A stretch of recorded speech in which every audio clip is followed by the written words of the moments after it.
पहले तो मीडिया के ज़रिए ये बात फैलाई गई थी कि वो अयोध्या से लड़ेंगे। फिर अचानक ये मालूम हुआ कि वो गोरखपुर से लड़ेंगे।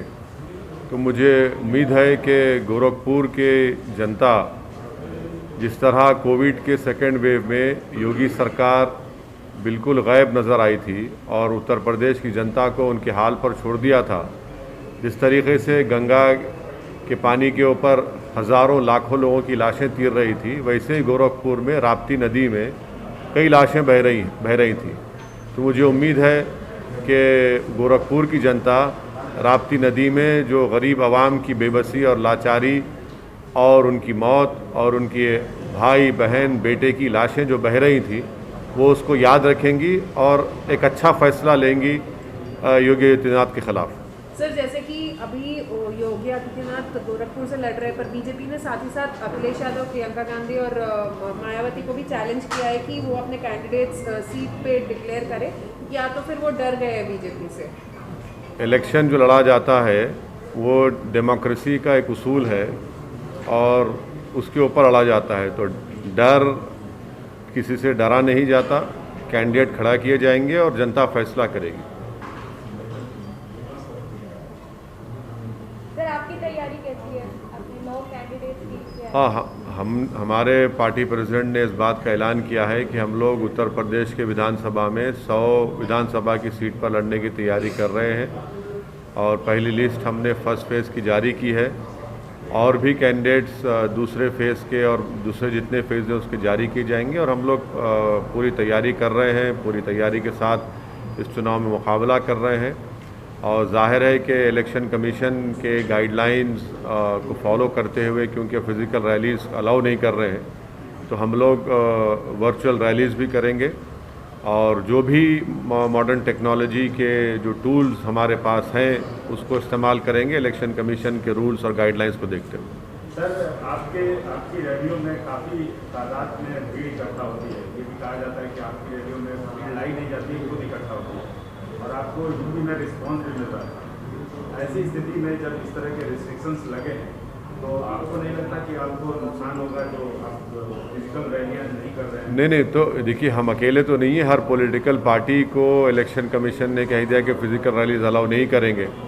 तो जब किसी को अलाउ नहीं कर रहे हैं तो फिर उसका दूसरा तरीक़ा ये है कि वर्चुअल रैली करें, सोशल मीडिया पे और डिजिटल मीडिया पे अपने प्रेजेंस को बढ़ाएं और वो कोशिश करेंगे। और इलेक्शन कमीशन ने और भी सहूलत दी है कि अगर एक हॉल होगा उसमें 50% कैपेसिटी पर आप वहाँ पर मीटिंग कर सकते, तो वो भी हम लोग देखेंगे। हम अकेले पार्टी तो नहीं है इसमें, सब पार्टीज़ हैं उसमें, तो जाहिर है सबको इस बात की तकलीफ़ है कि फ़िज़िकल रैलीज़ नहीं हो रहे हैं। मगर अब जो भी है, अब हमको उसको इस्तेमाल करके आगे बढ़ना है, अपने पैगाम को पहुँचाना है। और मुझे यकीन है कि जो हमने पिछले 4-5 महीने में मैंने करीब 60 के करीब सभाएँ की हैं, उसका भी अच्छा असर होगा।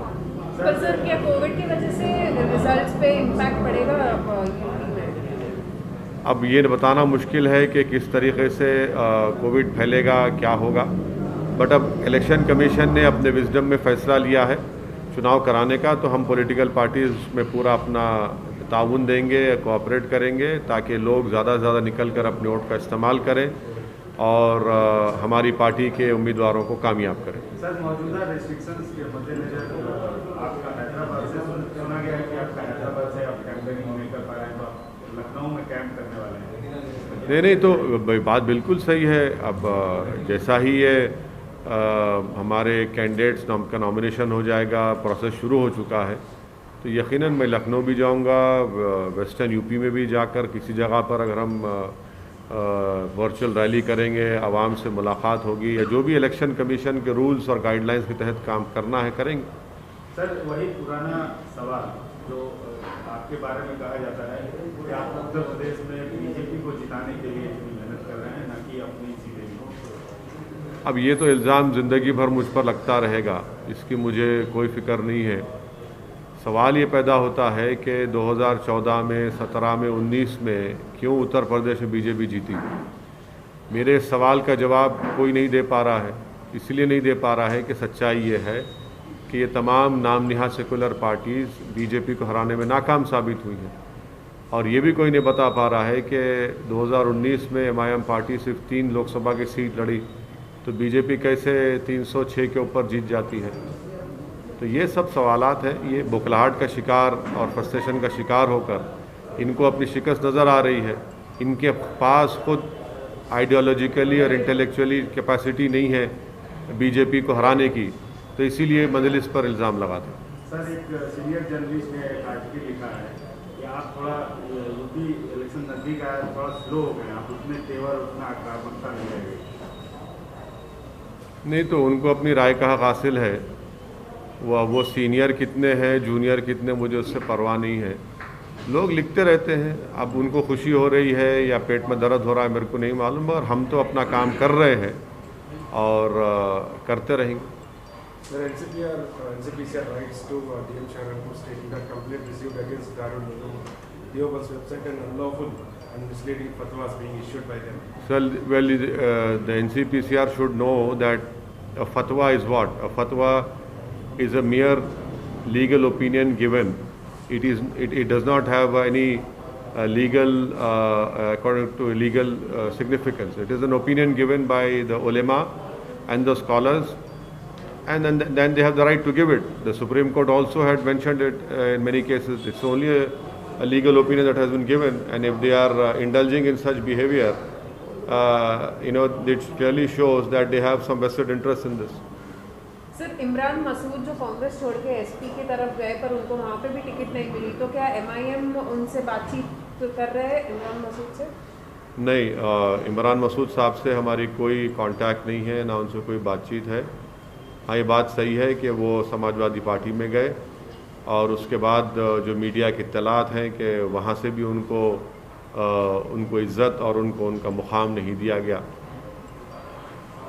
सर, अभी आपने 9 कैंडिडेट्स ही रिलीज़ किए हैं और 100 के करीब कैंडिडेट्स हैं, तो क्या एक साइंटिफिक अप्रोच आप देख रहे हैं जो भी कैंडिडेट सेलेक्ट कर रहे हैं, जिस प्रकार के कैंडिडेट्स होने चाहिए, क्योंकि विनिंग हॉर्सेस पर ज़्यादा ध्यान दिया जाता है, तो आपके स्ट्रैटेजी कैंडिडेट सेलेक्ट करने में क्या है?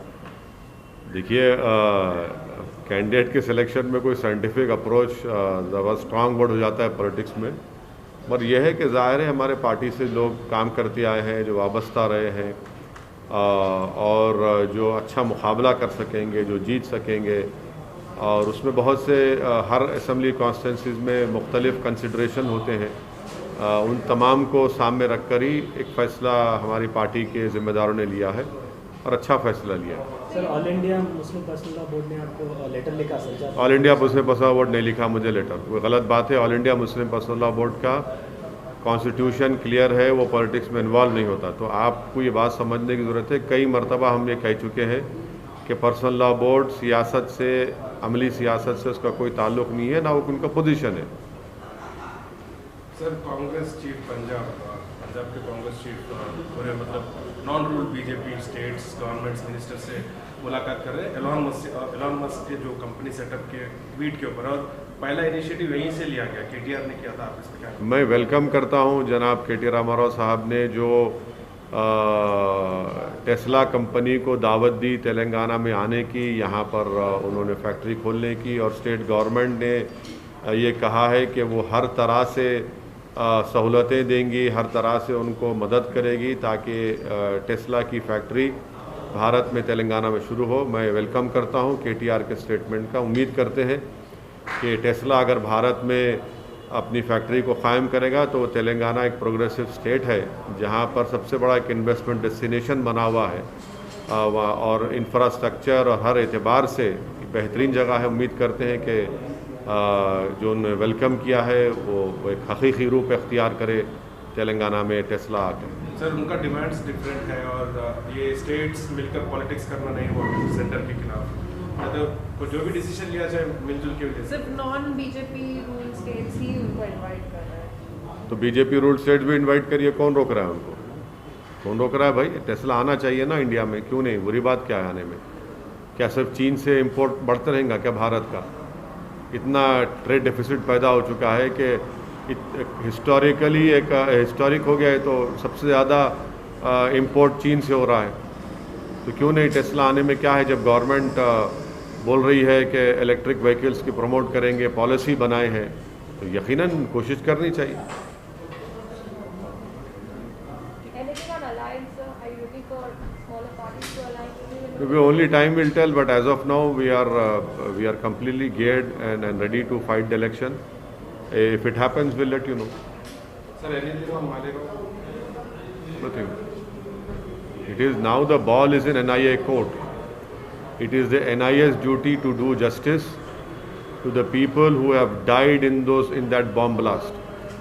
The NIA should ensure that the victims and their family get a closure, and the closure can only happen when the accused are convicted by the courts of law, and that can only happen if NIA does their work with due diligence, with all the honesty and with fairness.